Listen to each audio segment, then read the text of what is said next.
Olá, hoje, quarta-feira, eu vou conversar no Sem Edição com Diogo Schelp. Ele é editor executivo de Veja e as suas atribuições incluem a supervisão, a coordenação da cobertura internacional. Por isso, vamos falar sobre os atentados na França, do dia 13. Sim. Diogo, como é que você está vendo a reação mundial aos atos terroristas? Bom, se for falar de reação mundial, a gente tem que separar o que é governo, o mais importante, o que é governo e o que é a massa das redes sociais, né? Eu acho que os governos, enfim, parece que há um consenso de que precisa haver uma união para combater o terrorismo islâmico. Alguns já demonstraram que tem mais desejo de pegar mais pesado e outros menos, né? Caso da Inglaterra, por exemplo. Ou do Obama, né? Que já deixou claro que pôr soldado na Síria não é uma coisa que ele pretende fazer, porque machuca os soldados, né?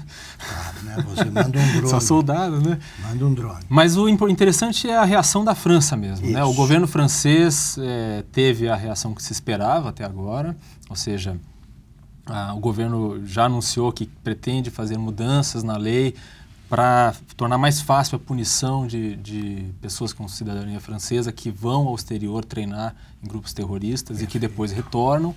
Então, havia um limbo aí, né? Porque sem conseguir provar que havia um crime, não se podia manter essas pessoas presas e assim por diante, né?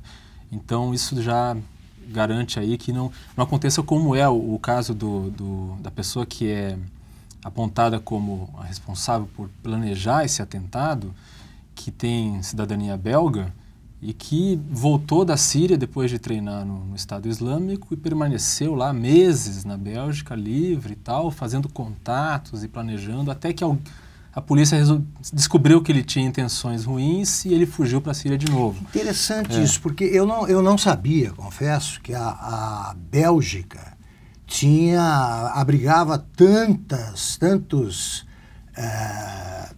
pessoas originárias, né, dessa região, conflagrada, eu não sabia. Isso ocorre há muito tempo e a legislação belga também é muito liberal em relação a isso também. Mas até os belgas são ainda mais liberais do que os franceses nesse sentido, mais flexíveis, digamos assim, com esses radicais. Do lado, né? Bruxelas para Paris, ali você vai em 2 horas de trem, né? Exatamente. Quer dizer, eles são países que têm proporcionalmente populações grandes de muçulmanos. Obviamente, a maioria dos muçulmanos não tem o pendor violento, mas se você pegar ali a minoria que é mais radical e simpatiza com ideias como as do Estado Islâmico, simpatiza, por exemplo, com a ideia de instalar a Sharia num país europeu, em alguns países europeus isso chega a 20% da população muçulmana que tem essas ideias. Não é desprezível, né? Considerando que daí uma porcentagem ainda menor está disposta a pegar em armas ou colocar um colete para se explodir em algum lugar, não é difícil achar gente disposta a fazer isso. Perfeito. Né? É uma situação difícil. Eu te interrompi quando você falava da mudança na legislação. Sim. E além disso... Que outras providências importantes? Militarmente, a França intensificou os bombardeios que já vinha fazendo na Síria.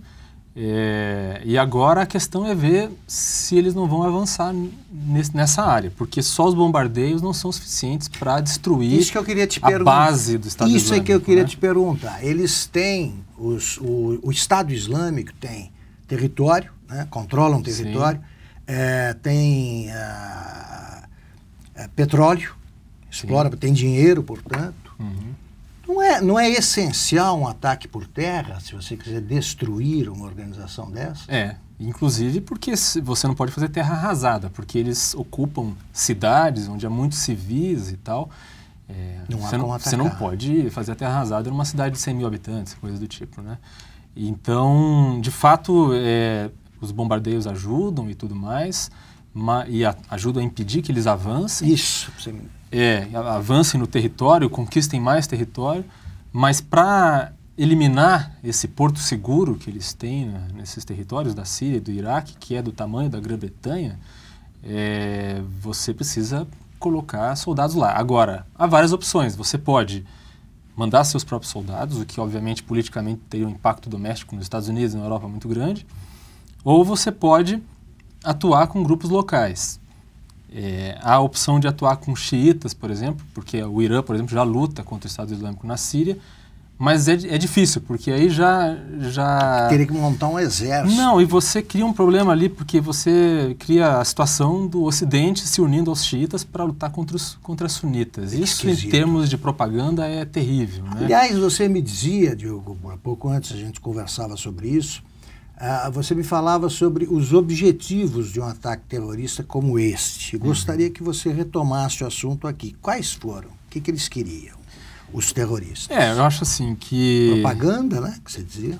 Eles, além da intolerância e do ódio que eles têm ao Ocidente, a gente pode pensar isso em duas frentes. Tem a frente prática de curto prazo, que é a de se mostrar forte, né? Como eles vêm se retraindo territorialmente na Síria e no Iraque por causa dos bombardeios, e eles precisam mostrar força.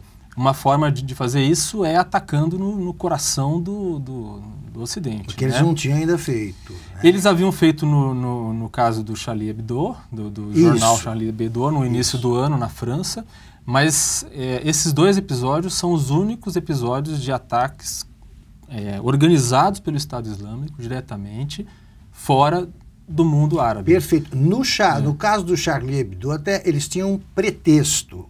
O segundo ataque... Este agora não tem pretexto. O que é engraçado, né? Porque, na verdade, o pretexto é só inventar o pretexto. Se eles quiserem, eles inventam o pretexto que quiserem, né? Mas realmente parece que os franceses até tiveram essa surpresa.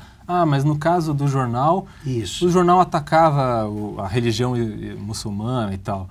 E também porque outro lugar que foi atacado naquele mesmo episódio foi um supermercado de comida kasher, né, de judeus. Isso. E como se isso também fosse uma justificativa. Obviamente as justificativas eles inventam na hora. Então pode ser um símbolo da devassidão do Ocidente, as pessoas bebendo na calçada.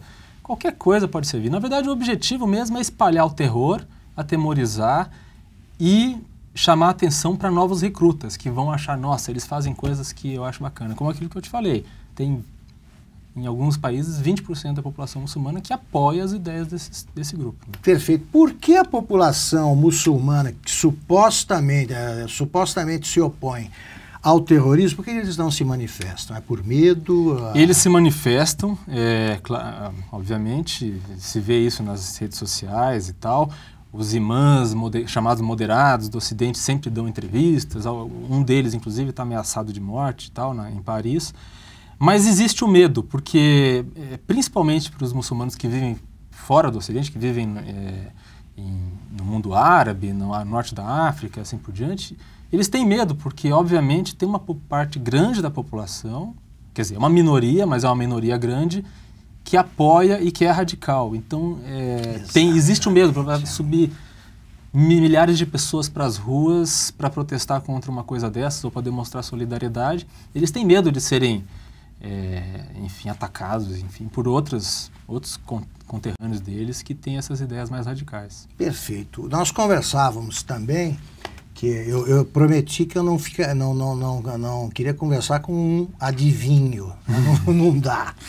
Mas eu queria saber o que você pensa sobre a possibilidade de ocorrer algum tipo de atentado, qualquer tipo de atentado terrorista nas Olimpíadas aqui no Brasil, porque o Brasil, o governo brasileiro tem repetido que o Brasil está muito longe desse tipo de problema.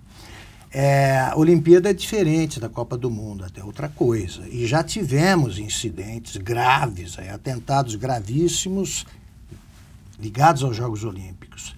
Você acha que o Brasil tá agindo de maneira leviana quanto a isso? Ou você acha que o Brasil está longe, o governo brasileiro está longe disso? Augusto, é difícil falar, né?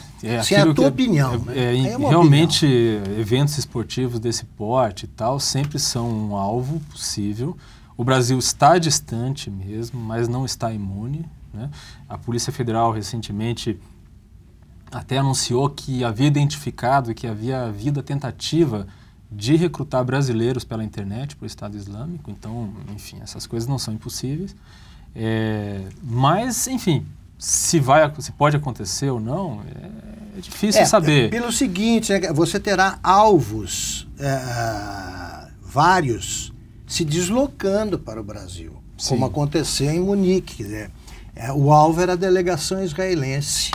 Então, a questão da segurança mudou completamente desde 82. Eu conversava durante a Olimpíada de 84, o Munique não foi, 72 Munique, né? Não me lembro agora. Só te interrompendo um pouquinho, o que eu penso que talvez que dê para dizer é o seguinte, que é uma diferença em relação à situação, por exemplo, na Europa. É muito fácil entrar no Brasil, certo? Pelas fronteiras, enfim, inclusive fronteiras secas com nossos vizinhos e tal. Nesse sentido, a Europa é muito mais controlada, né? Mesmo os refugiados que entram em massa, não entram assim sem passar por um registro, né? Quando chegam em toda a Europa é assim? Quando chegam no espaço Schengen, né? Tá. Então, o Brasil é mais fácil. Mas, como se viu no caso das Franças, eles não precisam disso. Se eles conseguem mobilizar alguém de dentro do próprio país, eles conseguem fazer um atentado, né? Enfim, as Olimpíadas realmente são um possível alvo. E como já se viu agora, essa semana mesmo, eles estão visando eventos esportivos. Eles pretendiam fazer um grande atentado no estádio de France. Com 3 homens-bomba, quer dizer, não deu certo, e imagina se eles tivessem conseguido se explodir dentro do estádio, com aquela multidão.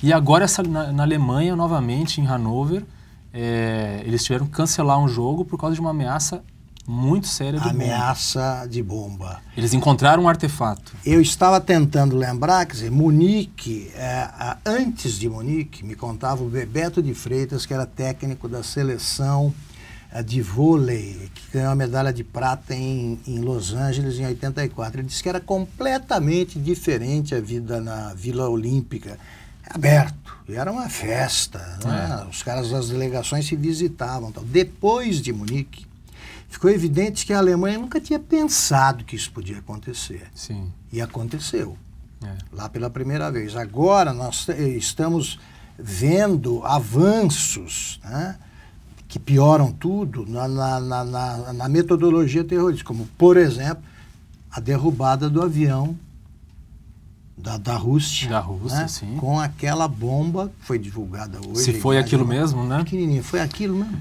É possível, você pode derrubar parece que o atentado, por exemplo, de Lockerbie, né? Isso. Que foi sobre a Escócia.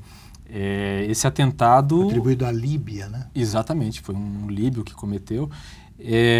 Abriu um rombo, a explosão abriu um rombo de 50 centímetros na fuselagem do avião. Foi suficiente para derrubar o avião. Então, uma bomba pequena consegue fazer esse estrago, sim. Para derrubar, para acabar com o Estado Islâmico, nós já falamos, precisaria de um ataque e tal. Agora, você acha, de novo, você não precisa adivinhar nada, não, é só a sua opinião, para a gente encerrar a conversa. Você acha que o Estado Islâmico ele vai continuar atacando se não houver esse tipo de ataque? Agora, você acha que vai haver ataque por terra? Não, se você acha. Isso realmente não dá para saber. O Obama é quem se opõe. Provavelmente não vai fazer isso. Ele quer ganhar a eleição, certo? Tem eleição no ano que vem. Ele não, pessoalmente, mas ele quer fazer o sucessor, e isso pesa muito.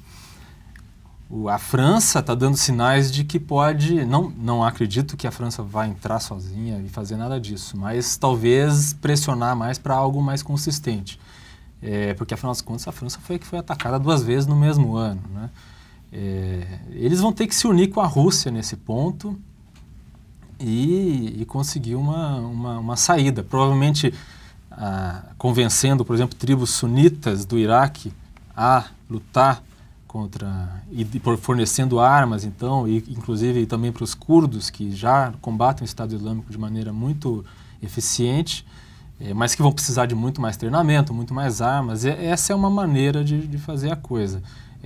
Mas é que o jogo no Oriente Médio é muito complicado. Então você tem um aliado dos Estados Unidos e dos europeus, que é a Turquia, que prefere atacar os curdos em vez de dar armas aos curdos, certo? É muito difícil. Meus parabéns por lidar com tanta competência com um assunto tão complexo, porque isso me confunde.